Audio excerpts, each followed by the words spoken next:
Glória a Deus, glória a Deus. É muito bom estar de volta com todos vocês. Que saudade.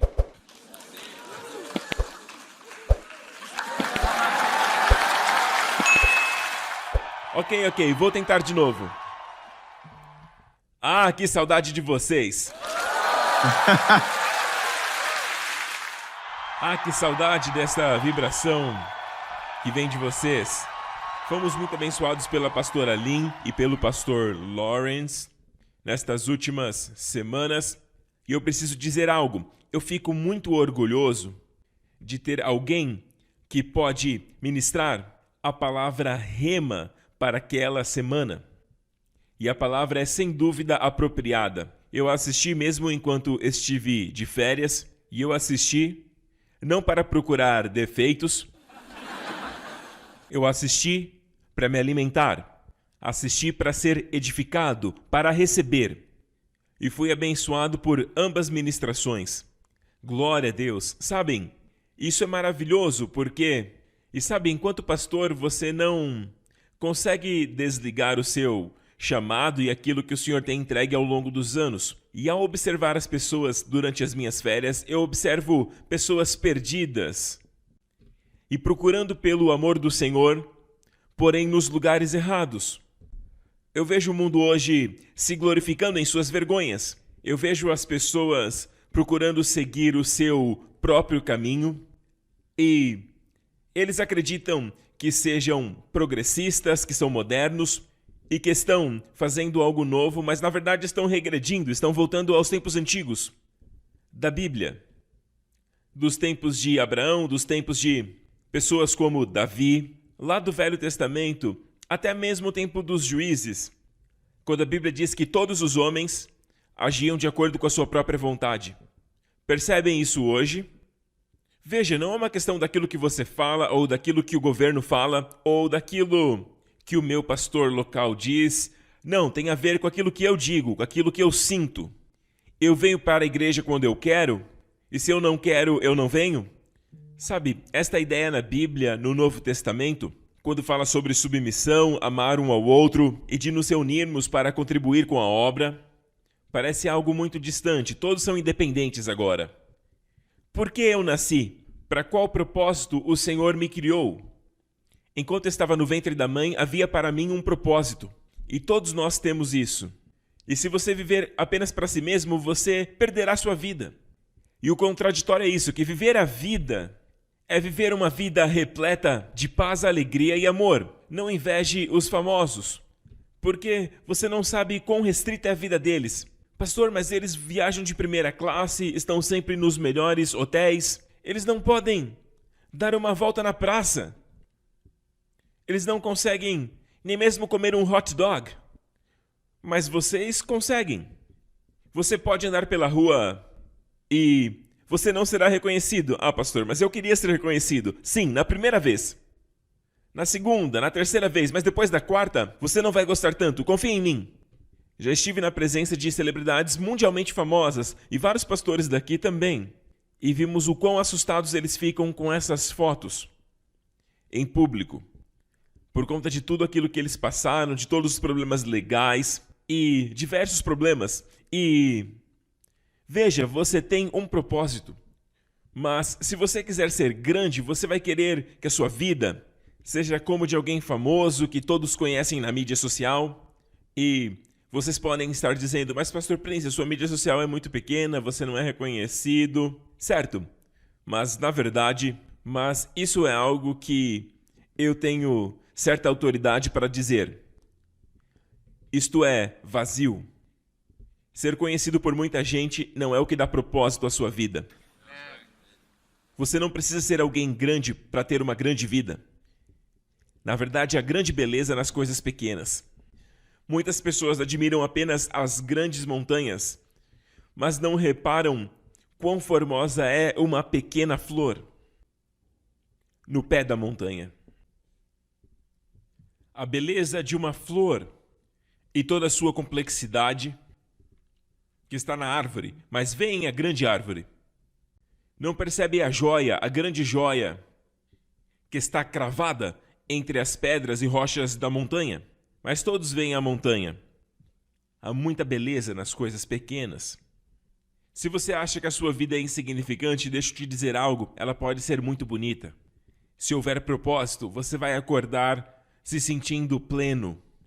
Correr atrás de fama e fortuna não satisfaz. Eu garanto. Amém? Ser conhecido e usar esse reconhecimento para servir e abençoar, isso vale a pena. Agora, ser conhecido e ter muitas pessoas atrás de você apenas porque você é alguém famoso, não é... Sabe, deixa eu te contar um incidente que aconteceu nas minhas férias. Teve uma noite que eu falei para minha família que eu queria apenas dar uma volta no parque. Para ficar um tempo sozinho, porque eu estava com eles o tempo todo. Eu senti isso e também estava um tempo muito frio, então não queria que eles fossem. Fiquem aí, eu apenas vou dar uma volta. Não sei, apenas senti uma vontade de dar uma volta. E é claro que eu coloquei a minha máscara. Em muitos lugares não é mais necessário, porém nós somos pessoas de Singapura e temos aqui muitas leis e muitos hábitos, então eu coloquei a minha máscara, apesar de estar num parque. Não é preciso mais colocar máscara no parque, não é? Mas me ajudava a aquecer também. Aí eu coloquei a máscara. E quando eu me via sozinho no parque, eu aproveitava para tirar a máscara e respirar, sabe, aquele ar fresco. E aí eu decidi sentar um pouco, eu estava ali há algum tempo andando pelo parque, praticando exercícios, caminhando, e decidi sentar num banco que havia ali, sabe aquele tipo de banco que nem do Forrest Gump? Estava bem silencioso, porque já era de noite e não tinha muitas pessoas ali. As pessoas costumam ir mais no final da tarde, mas já era, na verdade, noite. E aí eu me sentei ali, e havia algumas pessoas passando, algumas pessoas correndo, e aí uma senhora passou e, de repente, ela voltou. Mas eu estava de máscara. E estava quieto. Muitas pessoas me reconhecem pela minha voz, mas eu estava quieto. E aí aquela mulher veio e disse, "Você é o Joseph Prince?" E aí eu disse, "Sim, sou eu." E aí eu perguntei, "Como é que você soube?" E ela disse, "Eu passei por você e eu te reconheci." Mas o fato é o seguinte, eu fui reconhecido e fui reconhecido algumas vezes durante essas minhas férias, em muitos lugares, na verdade, até por pessoas que estavam servindo em restaurantes e lugares assim, mas, de alguma forma, sempre foi uma ministração para eles. Veja, é aí que eu quero chegar. Então, ela falou comigo e ela disse, "Eu acabei de falar para minha irmã que eu passei pelo Joseph Prince." E eu estava na Europa. E ela disse que estava assistindo, nos acompanhando há algum tempo. E ela falou para mim, "Diga oi para minha irmã." E ela estava na linha e eu falei, "Oi, irmã." E ela falou, "Oi." E ela estava muito animada no telefone. Mas enquanto falávamos eu percebi que a irmã era salva. Mas a mulher que estava no parque não era. E ela era uma mulher de fato muito bonita e eu percebi que ela trabalhava num lugar onde ela trabalhava cantando. E ela cantava muito, usando o seu talento. E depois ela me perguntou como Jesus poderia usá-la. E enquanto conversávamos, ela falou, "Eu creio em Jesus", mas ela falou que cria também em muitas outras coisas. E eu percebi que ela ainda não tinha nascido de novo, mas assistia de vez em quando com a sua irmã. E foi por isso que ela me reconheceu.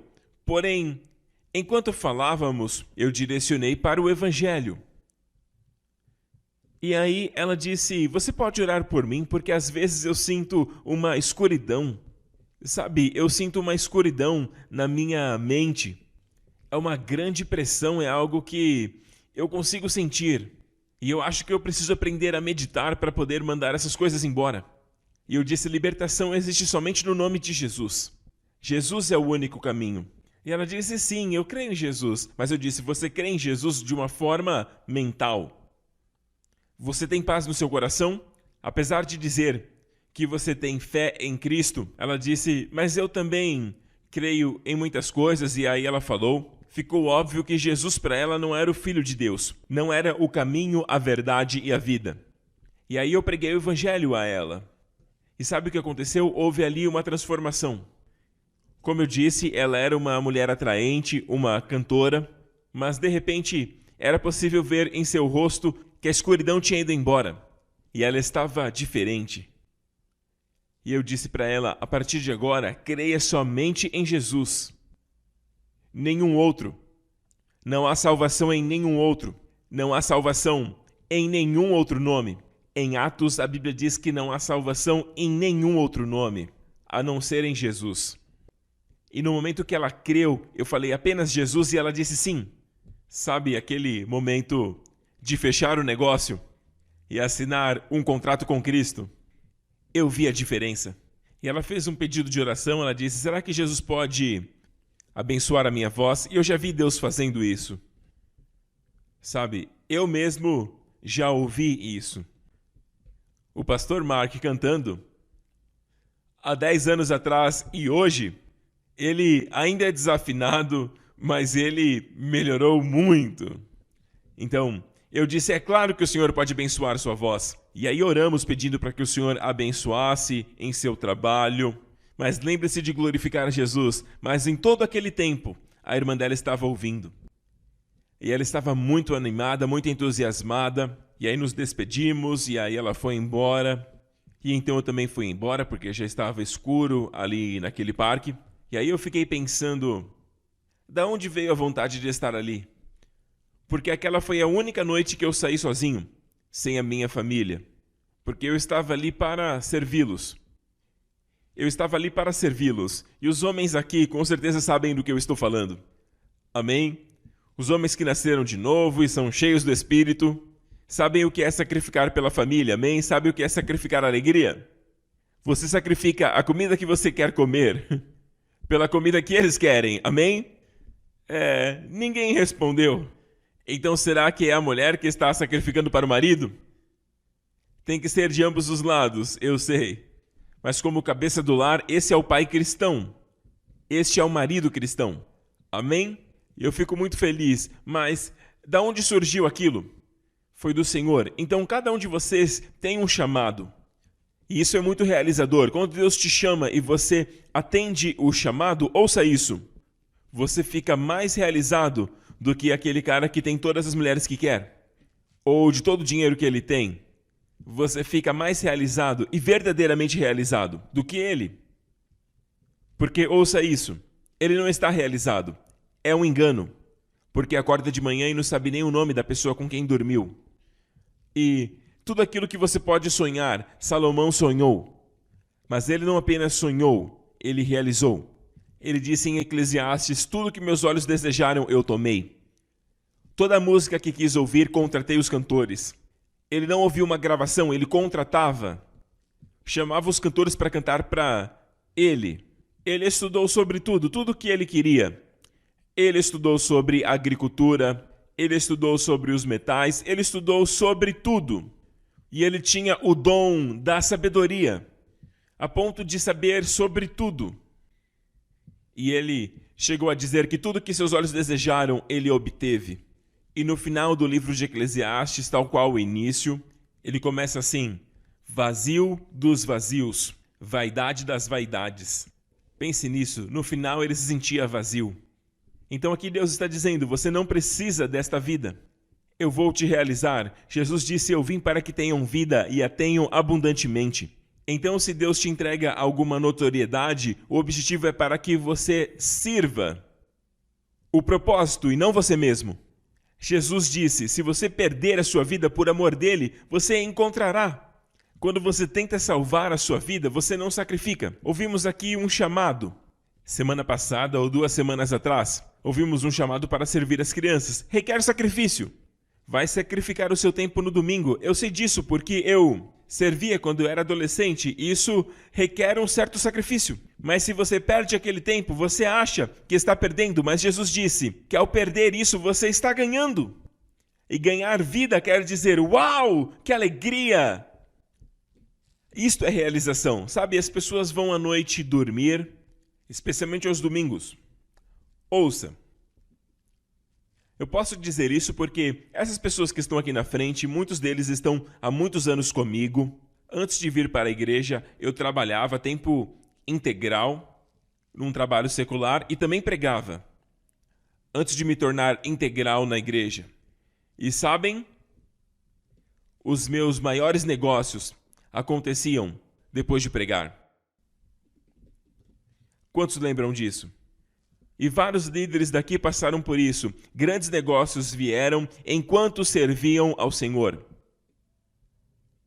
Amém? Os pastores aqui podem testificar. Toda vez que nós vamos para Israel e derramamos, servimos compartilhando a palavra, abençoando os guias, abençoando os motoristas, pregando o evangelho, e muitos deles, muitos judeus, acabam sendo salvos. E estávamos esperando uma aprovação, e quando voltamos, aquilo estava aprovado. Então foi aprovado enquanto estávamos lá. Muitas vezes as coisas acontecem enquanto estamos lá. As coisas acontecem e somos realizados. Então, quanto mais você luta por algo, tentando salvar a sua vida, tentando ganhar aqui, você acaba perdendo. Mas quando você não se preocupa e você trabalha para o Senhor, Jesus diz, é como perder a vida, mas você não está perdendo na verdade. Quando você perde sua vida, você a encontra. Com licença, irmãos. Prega, pastor Prince, que mensagem maravilhosa, aleluia.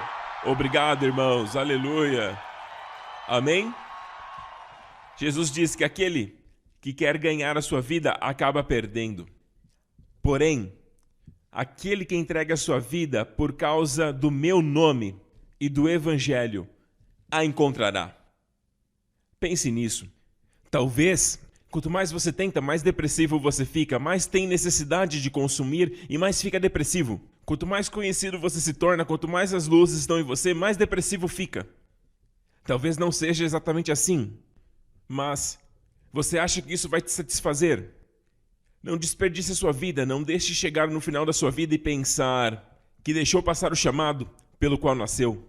Então chame a pessoa que está do seu lado e diga, você tem um grande chamado em Cristo, amém? Todo chamado, sabem, se um pássaro nasceu para voar, ele não deve tentar nadar. Sucesso é fazer aquilo que você nasceu para fazer. O que Deus te chamou para fazer, não tente fazer nada além disso. Você não é uma cópia. Você não é real quando tenta imitar alguém. Não tente parecer com ninguém, porque o seu chamado é único. Amém? Glória a Deus, obrigado, Jesus. Mas, pastor Prince, você já está voltando nos corrigindo? Não, não estou te corrigindo, estou te instruindo. Tem uma diferença, amém, entre corrigir e instruir. Muito bem, vamos direto para a palavra de Deus. Vamos ler Oséias 6 novamente. Eu sei que o Espírito Santo tem falado conosco neste texto, até mesmo quando o pastor Lawrence pregou, ele também mencionou esse texto. Foi um grande sermão e ele falou sobre isso também. No início do ano, o Espírito também me direcionou a falar sobre isso, porque na profecia de Joel se encontra o tema deste ano. Amém? E como Amós, aliás, Joel e Amós, juntamente profetizaram sobre o ano do descanso e da aceleração, e eu tenho visto isso acontecer. Estamos descansando e estamos acelerando. As coisas estão acontecendo de fato rapidamente. Glória a Deus, obrigado, Jesus. Não se preocupe em acelerar, você descansa e Ele acelera. Amém? Não se pergunte quando isso vai acontecer. Sua parte é descansar. Você descansa e Ele acelera. Glória a Deus, obrigado, Jesus. Ok, se olharmos para Oséias, vemos Deus falando, depois de 2 dias nos revigorará, ao 3º dia nos levantará e viveremos diante dele.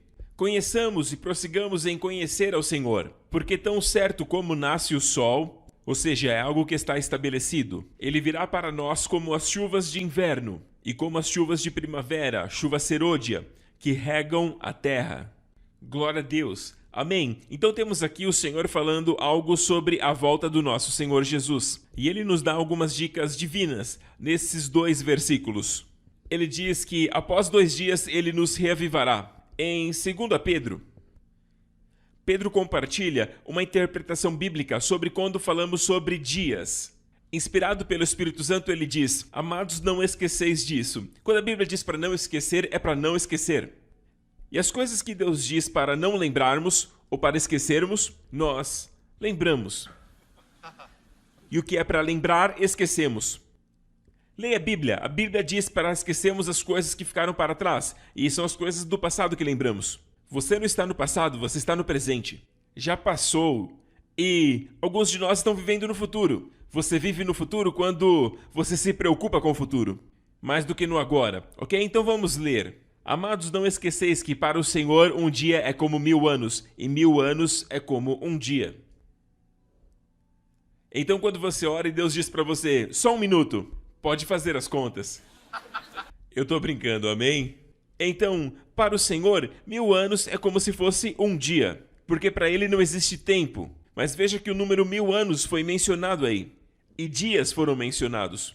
Então perceba no texto que a Bíblia diz que após 2 dias ele nos levantará. No terceiro dia nos levantará, para que vivamos em sua presença. E a palavra reviver é uma palavra muito interessante. Na Bíblia, esta palavra significa restaurar a vida. Ser restaurado à vida depois de 2 dias. Quando? Após 2 dias. Ou após 2000 anos. Agora, tem uma geração que está viva hoje, que está viva após 2000 anos da vinda do Senhor Jesus. Ela está aqui? Esta geração está viva? Eu diria que sim, mas eu não consigo ver o rosto de vocês porque o rosto de vocês está coberto. Então podem piscar bem rápido. Então, com essa máscara, vocês podem gritar bem alto para eu ouvir. Senão eu não ouço, amém? Glória a Deus.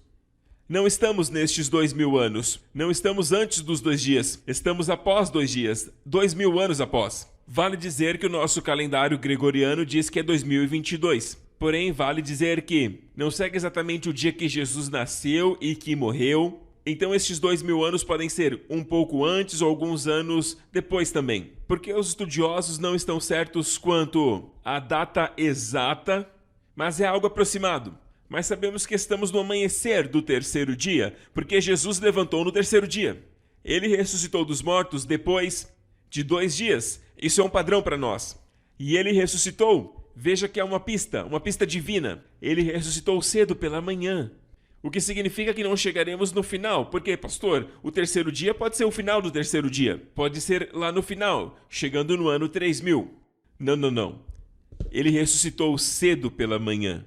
2022 é bem cedo de manhã. Não faz nem 50 anos.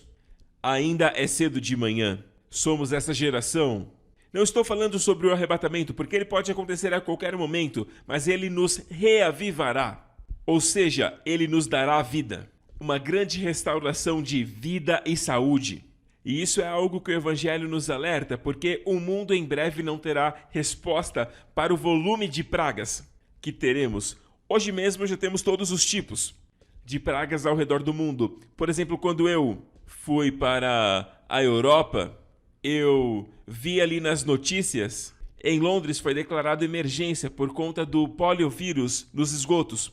Lá nos esgotos de Londres encontraram esse poliovírus. E a polio, na verdade, já tinha morrido. Porém, voltou. A tuberculose já deveria ter sido eliminada. Não é? Mas voltou. E não são apenas as doenças antigas que estão voltando, mas novas doenças estão surgindo. Coisas que nunca ouvimos antes. Tem crianças que nunca viram o rosto de certas pessoas. Na escola hoje todos usam máscaras. Amém? É triste. Então acorde e veja que o mundo está diferente. O mundo está diferente hoje de 5 anos atrás. Veja, algo está acontecendo. E nenhum especialista pode interferir. É hora de perceber o que a Bíblia está nos dizendo. Jesus disse, quando isso acontecer, não se perturbem, mas saibam que o fim se aproxima. Levante o seu rosto, porque a sua redenção corporal se aproxima. Quando ele voltar, você terá um corpo que jamais ficará doente, que jamais envelhecerá. Para sempre, meu amigo. Para todo sempre. Vai poder voar como um fantasma? Você terá um corpo semelhante ao que Jesus tinha quando ele ressuscitou. Um corpo que pode comer. Que alegria, não é? Todos digam amém. Você ainda terá o seu bolinho de arroz? Eu não sei se lá terá bolinho de arroz, mas tudo que houver nos céus neste novo corpo, não esqueça que foi Deus que te fez sentir sabor. Além da sua mãe, quem foi? Deus. Se o Senhor te deu todas estas papilas gustativas quando Ele te fez, pense, se o Senhor tivesse te dado apenas um sabor, você só ia sentir aquele, você não saberia a diferença. Você nunca saberia. Mas Ele é tão maravilhoso que te deu uma variedade de sabores. Até a sensibilidade do seu corpo foi Deus que te deu. Toda a sensação, seja de excitação, de prazer, foi Deus quem te deu. Para a glória dEle. E porque Ele te ama. Amém? Então saiba que o seu novo corpo será muito melhor. Se você tem prazeres nesta vida, imagine como vai ser este novo corpo. Nós voltaremos ao original. Voltaremos ao que Deus planejou. Aqui é só uma sombra daquilo que é maravilhoso. Lá no céu, oh meu Deus, não vá para lá ainda. Amém? Não tem um arrebatamento mental. Estão animados? Então a Bíblia diz que após 2 dias ele nos reavivará. Nós somos o povo do terceiro dia, amém, igreja? E ele nos levantará, amém? Ou seja, o arrebatamento. Ele nos levantará, porque a continuação diz que viveremos para sempre em sua presença. Literalmente, uma relação pessoal, uma relação face a face. Amém? Vocês estão aqui? Amém? Ele diz, conheçamos e prossigamos em conhecer ao Senhor, porque tão certo como nasce o sol, ele aparecerá e virá para nós como as chuvas de inverno, Gashem em hebraico, e como chuva serôdia que rega a terra. Porque em Israel existem 2 temporadas chuvosas, que são vitais para aquele lugar. E isto significa que quando elas caem na hora certa, Deus está abençoando a nação. Ninguém pode controlar a chuva está nas mãos de Deus. Você pode plantar, mas a chuva só pode vir de Deus. E não me refiro somente à semente financeira, mas qualquer tipo de plantio. Nós dependemos do Senhor para a colheita, é Ele que dá a colheita. Sabe, na antiga Israel e até mesmo nos dias de hoje em Israel, as chuvas que vêm cedo, o ano novo deles é em setembro, até os dias de hoje. O Rosh Hashanah é em setembro. E a primeira chuva a cair, ela vem em novembro. No fim de outubro, no início de novembro. Então, essa é a primeira chuva. E esta chuva prepara a semente logo após semeada.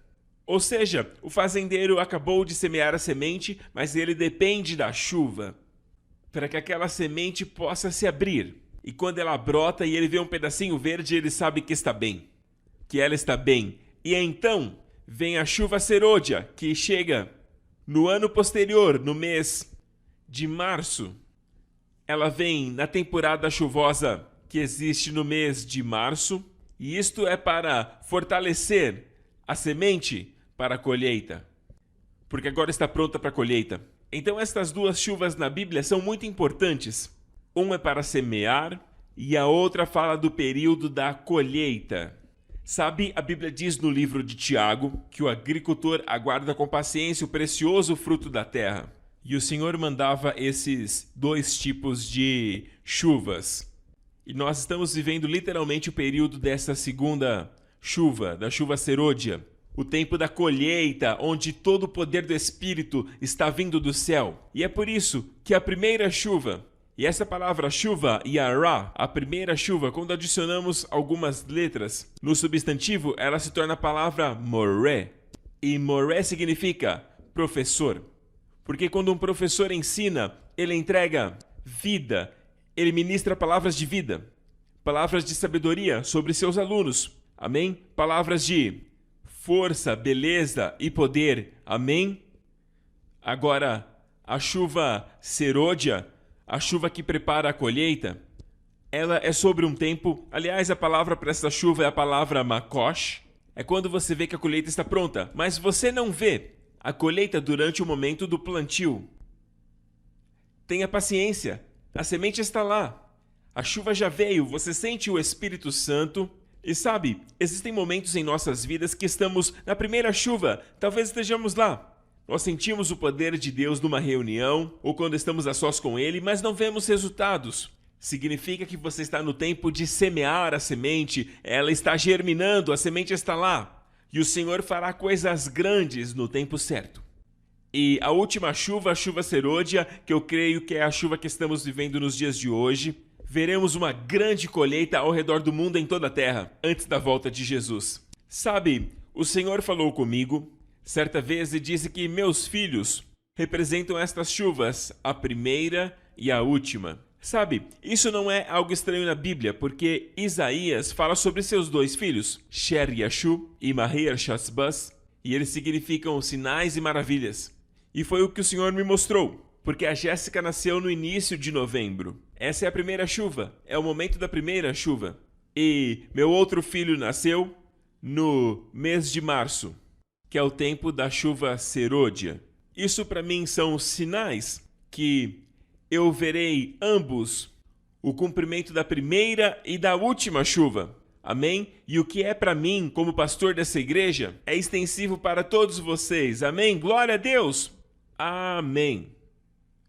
Perceba bem isso. Nós somos as pessoas que estão no segundo dia. Lembre-se que Deus prometeu a Abraão que lhe daria uma grande descendência e que na semente de Abraão, ou seja, Cristo, todo mundo seria abençoado.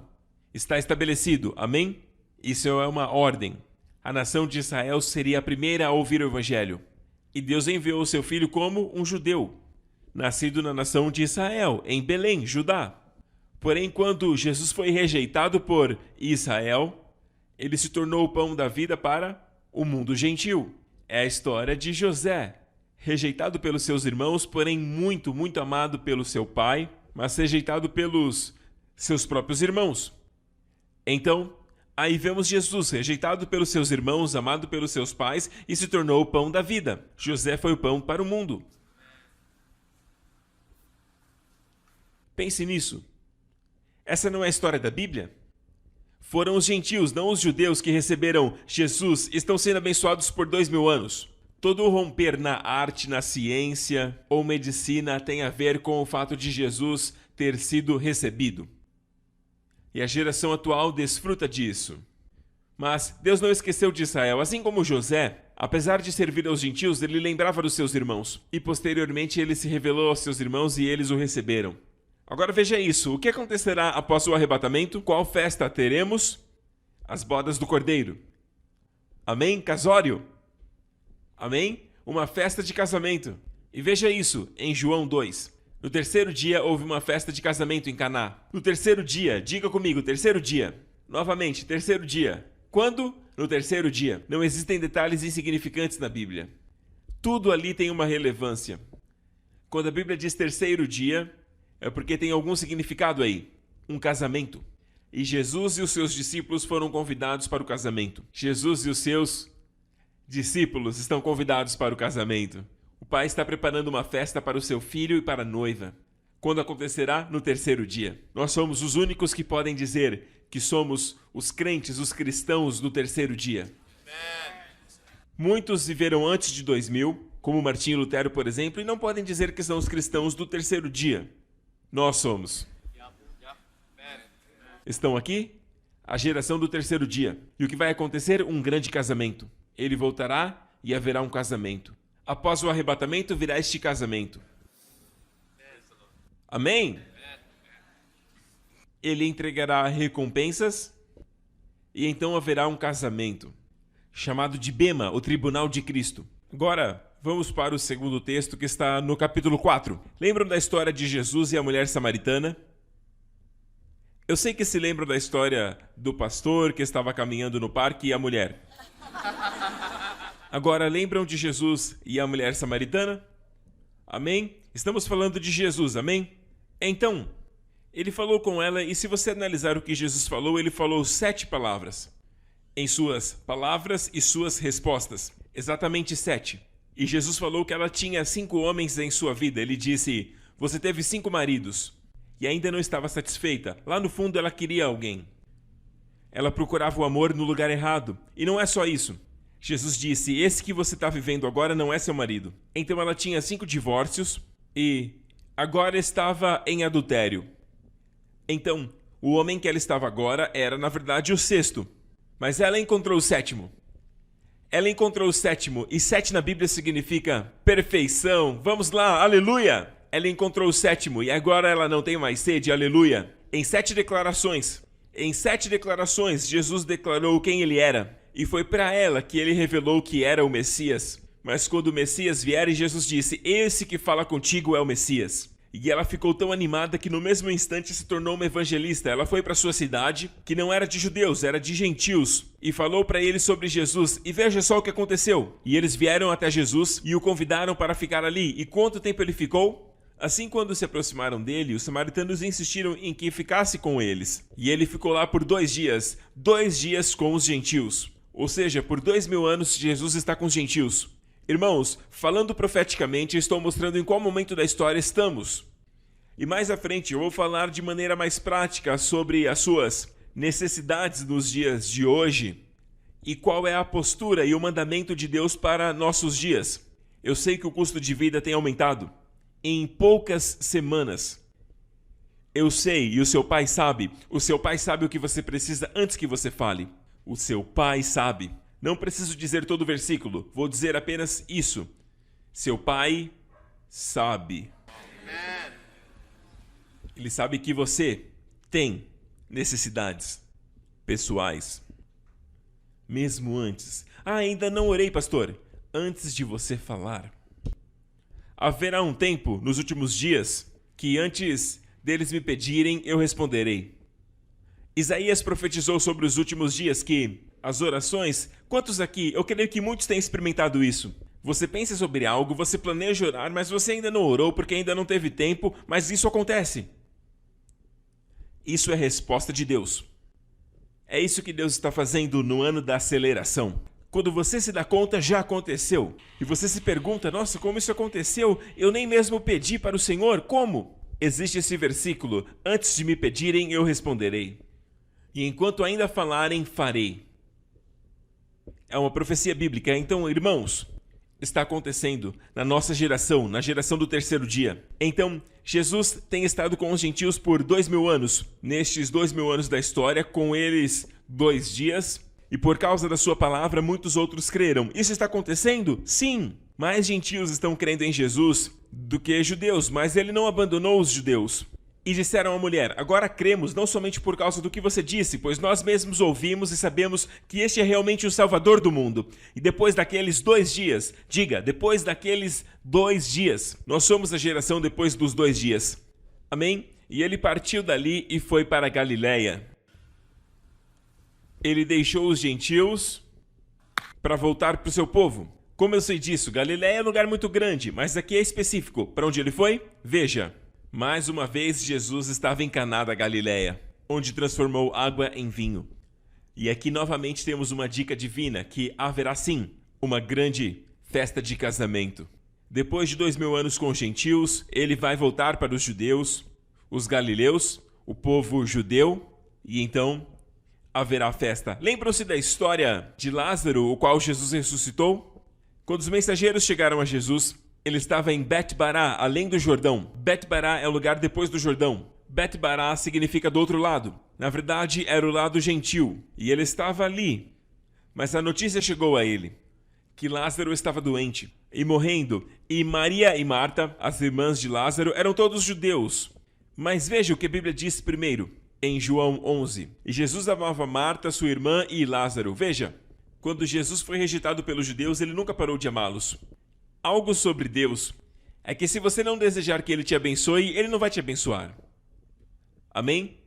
Ele vai te abençoar de forma geral, assim como a chuva que cai, como o sol, sobre o justo, sobre o injusto, e a terra frutífera e coisas assim. Mas se você não desejá-lo como Salvador, as bênçãos que realmente importam para toda a eternidade, se você não desejar a sua vida abundante, Ele não forçará as bênçãos dele sobre você.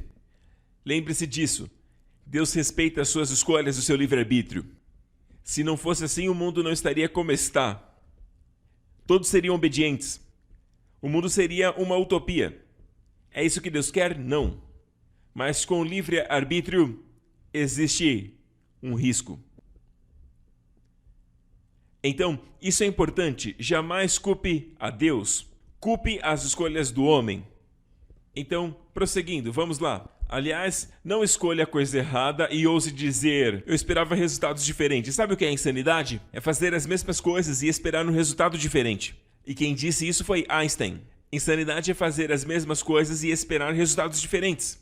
Amém? Não olhe para o seu marido. Isso é para todos nós. Não olhe para sua esposa. Isso é para todos nós. Então, Jesus amava Marta, Maria e Lázaro, ou seja, ele amava todo Israel, mas quando ele ouviu que ele estava morrendo, ele ainda aguardou por 2 dias. Quantos dias? Mais 2 dias, no lugar onde habitavam os gentios. Amém? E todos vocês sabem o que aconteceu 2 dias depois. Diz assim, depois dos 2 dias, o que Jesus diz? Vamos voltar para a Judéia. Ele está voltando para os judeus novamente. Em 1948, eles voltaram a ser uma nação de maneira sobrenatural, saindo do fogo do holocausto. Não estão mais espalhados, o Senhor está os trazendo de volta. Depois de 2000 anos dispersos pelo mundo, eles estão voltando para a sua nação. E agora o Senhor está tratando com eles novamente. E no momento que estamos agora, Jesus ainda está com os gentios e tem um grande avivamento se aproximando. Glória a Deus, aleluia. Está acontecendo, estamos vendo aqui e vemos no mundo inteiro também. Enquanto isso, ele está começando a agir em Israel. Neste momento ele está agindo em ambas. Nós somos a única geração a viver isso. Porque a geração antes dos 2 dias, o que viveram durante os 2 dias, eles só viveram no momento dos gentios. Mas agora é chegado o tempo, existem mais crentes em Israel agora do que nunca. Eu posso afirmar isso, tem um avivamento acontecendo ali. Sabem por quê? Porque Jesus está na Judéia. Vamos voltar para a Judéia. E Judéia é de onde vem a palavra judeu. Voltemos para a Judéia. Amém? Estão acompanhando? Lembram-se de Josué? Sobre como Josué carregou e comandou os sacerdotes quando Deus ordenou que ele comandasse os sacerdotes no Rio Jordão. E o Jordão naquela época estava transbordando em suas margens. Ele era muito forte, torrencial, não era possível atravessá-lo. Ele te jogaria direto para o Mar Morto. E você certamente morreria lá. Ele te jogaria com tudo até o final. E então Deus diz para eles, vocês vão atravessá-lo. Vocês vão atravessar o Rio Jordão. Mas veja, é bem aqui que vemos a lei e o princípio da provisão do Senhor. Você diz, pastor, eu não vejo a provisão. Eu não vejo a chuva, está vindo. Mas, pastor, eu não consigo ver. Tem um tempo. A chuva serôdia não vem no tempo errado. E a primeira chuva nunca vem depois da última chuva. Existe um tempo e um propósito para tudo. Então, ouçam, aprendam esta lei. O Senhor não te dá graça antes da sua necessidade. A lei é que, quando você está diante da sua necessidade, a graça surge. Posso ouvir um amém? Então veja, aqui temos um Rio Jordão torrencial e muito forte, não como os dias de hoje, ok? Hoje o Rio Jordão se espalhou em diferentes regiões para ajudar outras nações e questões assim. Hoje ele é estreito, mas lá no passado ele era bem largo e durante a primavera ele de fato transbordava. Era impossível atravessar.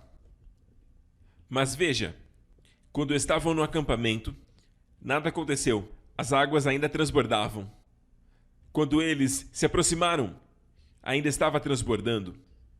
Mas o Senhor disse assim, Josué se levantou cedo pela manhã e após 3 dias, veja isso, depois de 3 dias. Em qual dia? 3 dias depois, os oficiais percorreram o acampamento. E foi isso que eles disseram. E esta é uma mensagem para nós, para a nossa geração. Nós somos esse povo dos 2 dias, depois dos 2 dias. Na verdade, somos o povo do 3º dia. Cadê os cristãos do 3º dia? Somos os crentes do 3º dia, cadê? Vocês estão aqui? Eu quero que se animem em saber que estamos vivendo um tempo profético. Outras gerações desejaram, quando estudavam tudo isso, como eu queria viver esse tempo, porque tudo acontece no 3º dia. Jesus fazia após 2 dias. Amém? E nós somos essa geração. Amém? E você nasceu em 1945, 1950, 1960, 70, nos anos 80, nos anos 90. É depois. Amém? Então, eles disseram, quando virem a arca da aliança do Senhor, e lembre-se, a arca representa Jesus. A arca é a figura de Jesus, o propiciatório onde o sangue é derramado, fala sobre a sua morte na cruz, amém? Resplandecendo a sua glória, que é o ouro, e a madeira representa a sua pessoa. Em Hebreus capítulo 1, o resplendor da glória e a expressão exata do seu ser, sustentando todas as coisas, é a coroa no propiciatório, sustentando tudo pelas palavras do seu poder. quando derramou o seu próprio sangue no propiciatório. Tudo isso está em Hebreus 1. Ele é a Arca da Aliança. Então, quando virem a arca se movimentar, se preparem, é hora de andar. A ressurreição física de Jesus foi no terceiro dia. Isso não acontece com aqueles que morreram, nem mesmo cristãos. Apenas a alma parte para estar com o Senhor. Amém? Não vemos uma ressurreição física, mas o Senhor está dizendo, sabe? Veja Jesus indo no Jordão, morrendo e ressuscitando. Agora veja isso. E deve haver um espaço entre vocês e a arca de 2.000 cúbitos. Quantos cúbitos? Não 1.000 cúbitos, não 3.000 cúbitos, 2.000 cúbitos. Vai acontecer, teremos uma ressurreição física. 2.000 anos após a ressurreição dele. Veja isso. Que futuro para nós. As pessoas olham para baixo, se sentindo deprimidas, olhando ao redor, sentindo depressão. Nós olhamos para Jesus e podemos descansar. Abençoados. Não é? Amém? Agora veja isto. Deus diz, não se aproximem, desse modo saberão que caminho seguir, pois vocês nunca passaram por lá. Você dará esta ordem aos sacerdotes que carregam a arca. Quando chegarem às margens do Jordão, parem junto ao rio. Então Josué disse, venham ouvir as palavras do Senhor Deus. Ele vai fazer algo mais. Ouça, ele vai fazer algo nesse terceiro dia. Quando o Jordão se abrir, ele vai fazer algo. E isso tem um significado. Cada nome, cada detalhe na Bíblia carregam algum significado. Tem um propósito para estudarmos. E a Bíblia diz em Coríntios que tudo o que aconteceu com eles no Velho Testamento são tupos no grego. Tipos são tipificações para nós hoje. Como o terceiro dia é o ano 3000. O terceiro dia é o ano 3000. Amém? Então, nós somos o povo no terceiro dia, após os 2 dias. Onde vemos isso? Vemos no Velho Testamento. A doutrina está no Novo Testamento, mas muitos detalhes da doutrina estão no Velho. E cabe a nós estudarmos ambos. Porque o novo é a nova aliança. O novo é a revelação do Velho. A sua Bíblia é algo incrível. Eu te convido a se juntar comigo na Academia da Graça para estudarmos, porque tudo isso aqui é uma revelação. Posso ouvir um amém? E ele diz, venham ouvir, o Senhor fará algo. E seus inimigos, vejam, eu disse agora que algo vai acontecer no terceiro dia. Veja, 7 inimigos virão contra você. Eu não sei se será a depressão, ou se você se sente envergonhado, humilhado, para baixo. E estes são os inimigos de quando Josué entrou pela terra. E esses inimigos tipificam os inimigos que enfrentamos hoje. Veja isso, pode descer. E assim saberão que o Deus vivo está no meio de vocês e que certamente, diga certamente, expulsará de diante de vocês, expulsará os cananeus, os hititas, os heveus, os ferezeus, os girgazeus, os amorreus e os jebuseus. Amém? E os covideus, os omicroneus, a varíola dos macaqueus, seja lá qual for os seus inimigos, talvez sejam os depresseus, mas o interessante é que em hebraico, ao estudarmos os nomes, cananeus significa, veja, o nome deles é como negócios, traz a ideia de quem trafega, de quem se movimenta, de quem negocia, a ideia de barganha. Os cananeus são este povo que negocia, que trafega. Por que isso é o inimigo? Agora, ouça com atenção. No reino de Deus, a primeira coisa a ser vencida é a sua justiça própria. Perder essa ideia de, se eu fizer isso, Deus fará isso por mim. Se eu fizer aquilo, Deus vai responder assim. Não, não é assim. Amém? Na verdade, a salvação, sabe, aquela mulher também me disse, eu faço isso, eu faço aquilo. E eu tive que destruir aquela justiça própria com as palavras do Espírito Santo, amém? E fazê-la se enxergar. Eu disse, olhe para si mesma, você está deprimida. Seja lá no que você crê, com toda essa crença, pergunte-se, por que está tão deprimida? Por que você sente essa opressão sobre você à noite? Ou seja, sua crença está errada. Certo? Vamos lá. Não pense que você pode dar algo para Deus para receber algo dele. Amigo, veja, você não pode dar nada para Deus. Tudo que você tem veio dele. Mesmo quando Davi entregou para Deus, sabe, todas aquelas riquezas, ele disse, mas toda essa riqueza e honra vem do Senhor. Nos orgulhamos de dizimar, né? 10%. Qual sócio de uma empresa fica com 10%? Quem é o sócio, você ou ele? Se você só entrega 10%, você é tão... Nossa, 10% é tanto dinheiro, aquela igreja quer o seu dinheiro. Isso é o que a mídia, a imprensa quer que você acredite. 10%? Qual sócio na Terra, proprietário de uma empresa, recebe apenas 10%?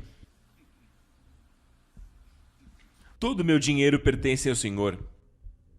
Sabe, às vezes as pessoas dizem assim, sabe, eu amo minha esposa, agora pergunte para a esposa.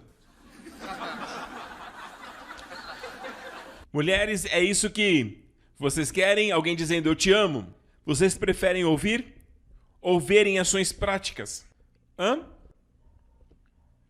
Não precisa dizer amém, ok? Amém, Pastor Prince! Amém, amém, glória a Deus. Eu aprendi a me auto-encorajar como Davi fazia há muito tempo atrás. Igreja grande ou pequena, muita gente, pouca gente, não importa muito. A sua boa opinião sobre mim é importante, mas não necessária. Eu falo sério, se viver assim, sobre os seus amigos, sobre as pessoas que estão ao seu redor, você faz um post e de fato não tem muitos comentários. Os comentários são legais, mas não necessários. Pense sempre assim. O que é necessário é aquilo que Deus diz sobre você. E o que a sua mulher diz sobre você. O que a sua família diz. Mas Deus em primeiro, amém? Amém. Glória a Deus. Amém. Os cananeus. Agora os hititas. Os hititas ou heteus vêm de res, terror, medo. Então, após te libertar do espírito da barganha, da troca, da própria justiça, ele vai te trazer para a graça e ele vai te libertar do medo e do temor. Qual tipo de medo você tem? Você tem medo da noite, medo de dormir à noite, medo de perder os seus filhos, medo do futuro, medo de não ter o suficiente, medo de faltar o bolinho de arroz. Qual medo você tem? Pode dizer, qual o seu medo? Seja lá qual medo você tiver, não precisa dizer alto. O Senhor prometeu que, certamente, Ele expulsará o seu medo e terror. Quando? No terceiro dia. Amém? E o terceiro inimigo que Ele expulsará são os heveus. Heveus significa pessoas que são posseiros. Sabe o que são posseiros? Sabe, lá no passado era chamado de vilarejos. Vilarejos eram cidades que não eram grandes como Jerusalém, Belém. Belém não era tão grande quanto Jerusalém também. Mas estes posseiros eram pessoas que vinham e ficavam na sua casa, na sua propriedade, sem ter direito algum ali. Vocês estão aqui? Posseiros, existem áreas na sua vida hoje que o inimigo está possuindo. Talvez seja a sua influência sobre seus filhos. Talvez sejam mais influenciados pelo mundo do que por você hoje. Amém? Algum posseiro está com eles. Talvez haja alguma área em que você, sabe, algum posseiro tenha interferido no seu sistema de crença, sabe? Você tem uma crença e você vê que hoje o resultado não é frutífero. Por quê? Porque algum posseiro removeu a palavra de Deus. O diabo vem para roubar a palavra, sempre. E aí ele troca por algo que possui e faz com que você creia errado e tenha os resultados errados. Às vezes aconselhamos pessoas a não fazerem coisas e eles ainda querem fazer e vemos eles se arrebentarem. E nós pensamos, será que estavam gratos com aquele conselho em primeiro lugar? Os pais sabem do que eu falo. Corrigimos aos filhos dizendo coisas porque não queremos que quebrem a cara e acabem como nós, passando pela dor que nós já passamos, para não perceberem por si mesmos. Existem duas escolas, amém? A escola do Espírito Santo e a escola de quebrar a cara. Eu recomendo a escola do Espírito. Tem gente que é sempre igual, ano após ano eles nunca mudam. Não olha para o seu marido. Olhe para o pastor Mark. Amém? Então, o pastor Mark é maravilhoso. As coisas que ele diz, a sabedoria que sai da boca dele. Eu digo, nossa, nem carne nem sangue revelou isso para você, mas meu Pai que está no céu. Então vamos lá, prosseguindo. Agora vem os fariseus. Mas quem são os fariseus? Em hebraico, fariseu significa vila sem proteção. Uma vila sem muralhas. Mas isso é algo bom? Não. Lá no tempo bíblico, uma vila sem muralhas é uma vila desprotegida. Lembra-se de Jeremias? Uma das maiores prioridades quando retornaram para Jerusalém era reconstruir o quê? Os muros. O muro significa defesa. Os muros significam proteção. Você já esteve neste lugar onde você se sente desprotegido? Você se sente vulnerável diante do inimigo? Parece que está desprotegido. Sabe, quando você vai dormir à noite, uma das melhores coisas é saber que você está protegido.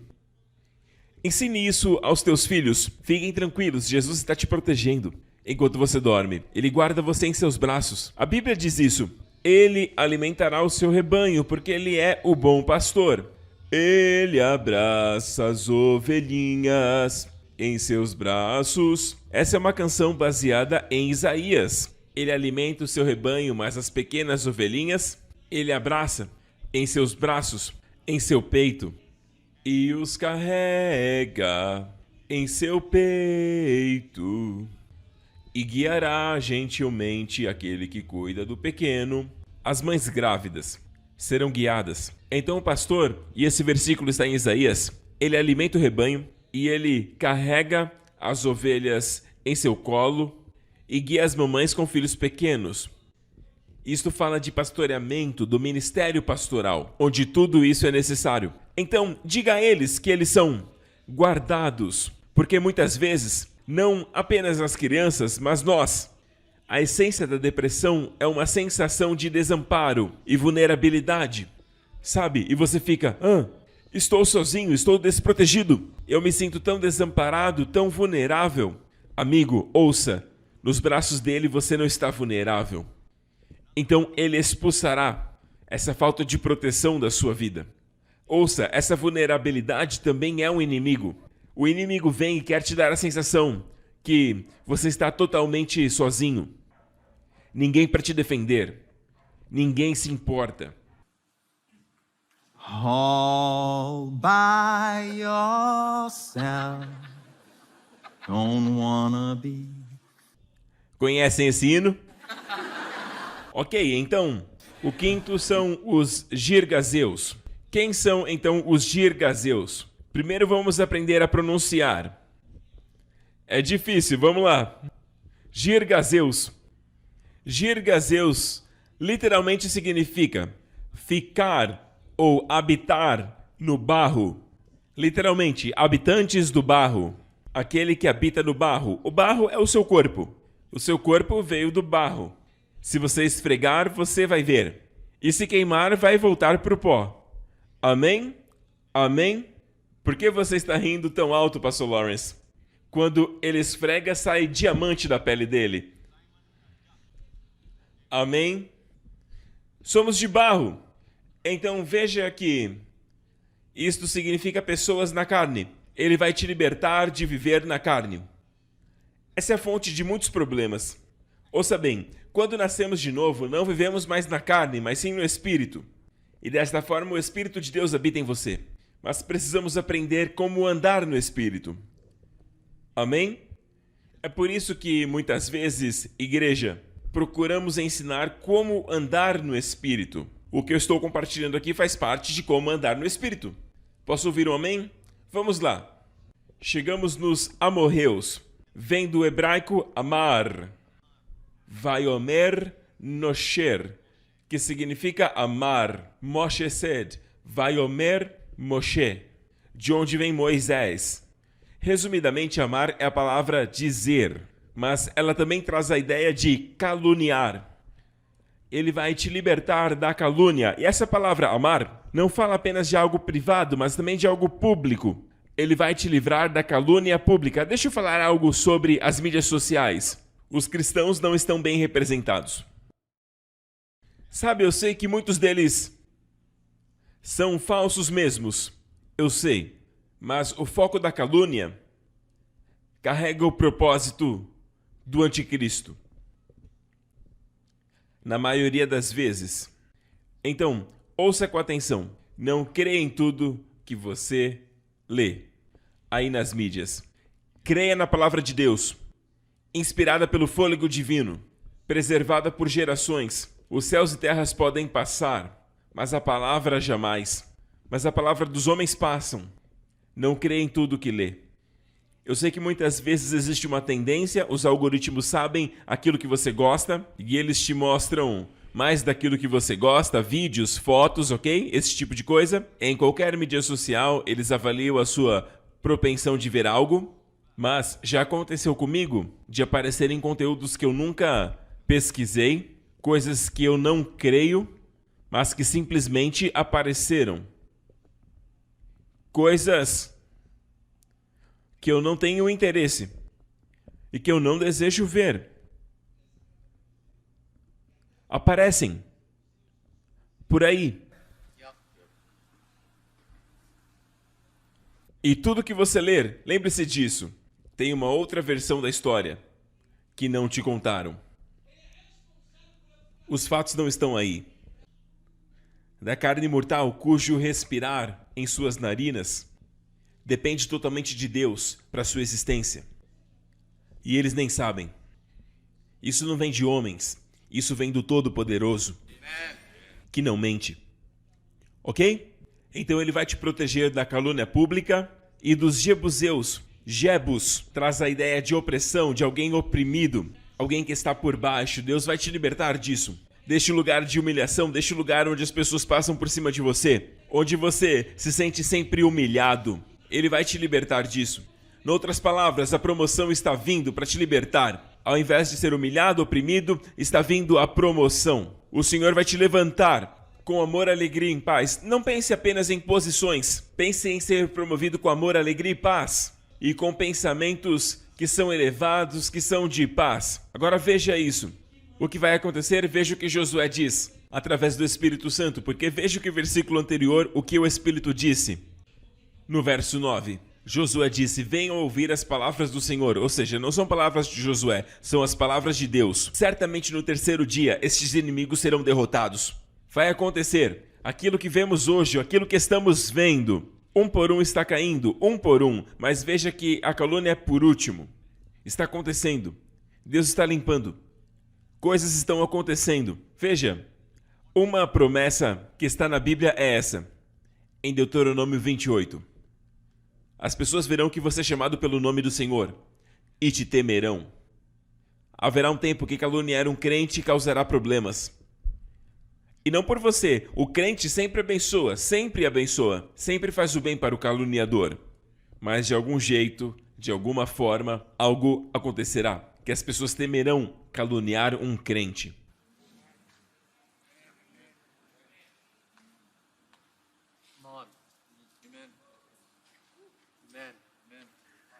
Isso acontecerá. Pode descer e vamos finalizar aqui.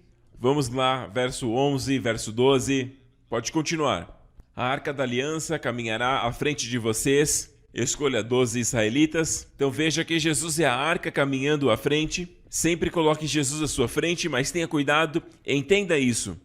Cuidado com quem você segue como líder. É claro que Jesus é o líder, mas Jesus aponta os 5 ministérios, ele aponta os pastores, líderes. E eles podem te direcionar para a terra ou para fora dela. Lembram dos espias? Aqueles incrédulos desviaram toda uma geração para fora da terra. Então escolha 12 homens, um líder de cada tribo. E quando os sacerdotes que carregam a arca do Senhor, o soberano de toda a terra, puserem os pés no Jordão, a correnteza será represada e as águas formarão uma muralha. As águas do Jordão serão represadas. Quando, pois, o povo desmontou o acampamento para atravessar o Jordão, os sacerdotes que carregavam a arca da aliança foram adiante. A ideia de exaltar sempre Jesus. Em tudo que fazemos, a ideia é exaltar Jesus. Ah, mas o que você fez? Não, foi Jesus, foi Jesus. Amém? Amém? Glória a Deus. e o Jordão transborda em ambas as margens na época da colheita. Assim que os sacerdotes que carregavam a Arca da Aliança chegaram ao Jordão e seus pés tocaram as águas, a correnteza que descia parou de correr e formou uma muralha a grande distância, perto de uma cidade chamada Adã, nas proximidades de Zaretã. E isso é maravilhoso, é como se Deus abrisse o rio Jordão, voltando lá para cima até Adã. É uma cidade que ainda existe em Israel, ao longo do rio Jordão. Porque Adão é como se dissesse toda a maldição, toda a consequência maligna que veio por conta da queda de Adão. Deus vai como jogar lá para cima até a cidade de Adão. E lembre-se que não há na Bíblia detalhes insignificantes. A cidade de Zaretã. Zaretã significa angústia, problemas. Então todo problema e angústia que vieram fruto do pecado de Adão serão jogados para trás, serão revertidos, serão revirados. Quando? Ao terceiro dia. Ao terceiro dia. Eu quero que vocês digam isso, terceiro dia. Ok, agora vou fechar por aqui. Assim que os sacerdotes que carregavam a Arca da Aliança chegaram ao Jordão e seus pés tocaram as águas, a correnteza que descia parou de correr. Volte para o versículo 13. Acontecerá que quando os sacerdotes que carregam a arca puserem os pés no rio Jordão, a correnteza será represada. Mas quando Deus fará essa divisão? Quando ela será represada? Quando o Senhor vai represar a corrente do rio Jordão? Quando os pés dos sacerdotes tocarem o rio. Aprenda isso, o Senhor não envia a graça antes da sua necessidade. Ou seja, haverá uma batalha, um conflito amanhã, você terá uma apresentação, algo assim, e você está preocupado porque você não está confiante, você não se sente inspirado, você não se sente capaz. Ouça, Deus não prepara o soldado. Ouça, é um princípio de Deus. Hoje, Deus não fortalece o soldado ou encoraja para a batalha de amanhã. Aprenda isso. Quando Ele dá força e coragem, quando estamos face a face com o inimigo. Amém, povo de Deus? Então não se preocupe hoje, porque Ele vai te dar no momento certo.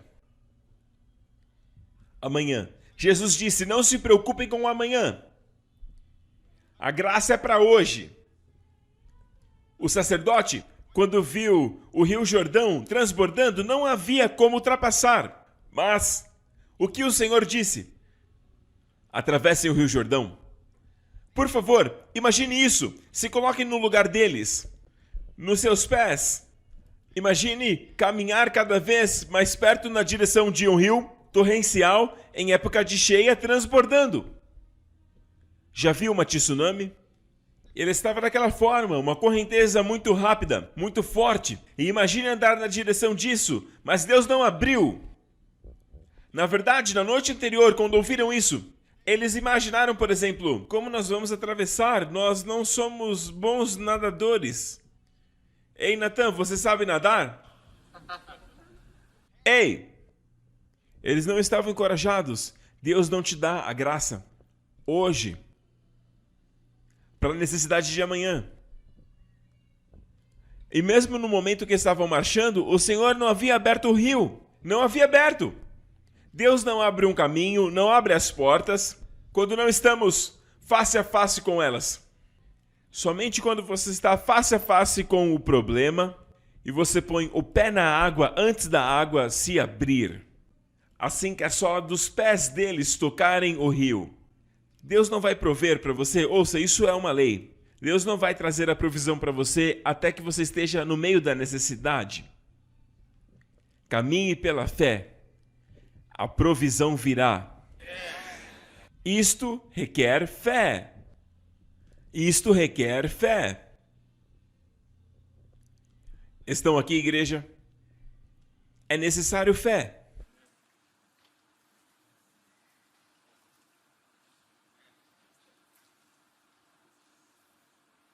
Precisamos depender dele. Deus, me dê coragem para enfrentar Golias, enfrentar os soldados no dia de amanhã. Me dê força, Senhor, para que eu possa quebrar aquele gigante com as minhas próprias mãos. Me dê essa força, Senhor. Eu não me sinto forte para amanhã, me dê a força hoje. Coloque coragem no meu coração. Ele não fez. Até que ele confiasse no campo de batalha, para que pisasse ali, bem no lugar onde está o gigante face a face. E as portas estão fechadas e você não vê saída e o rio está muito forte. E aí você pisa e vem a provisão.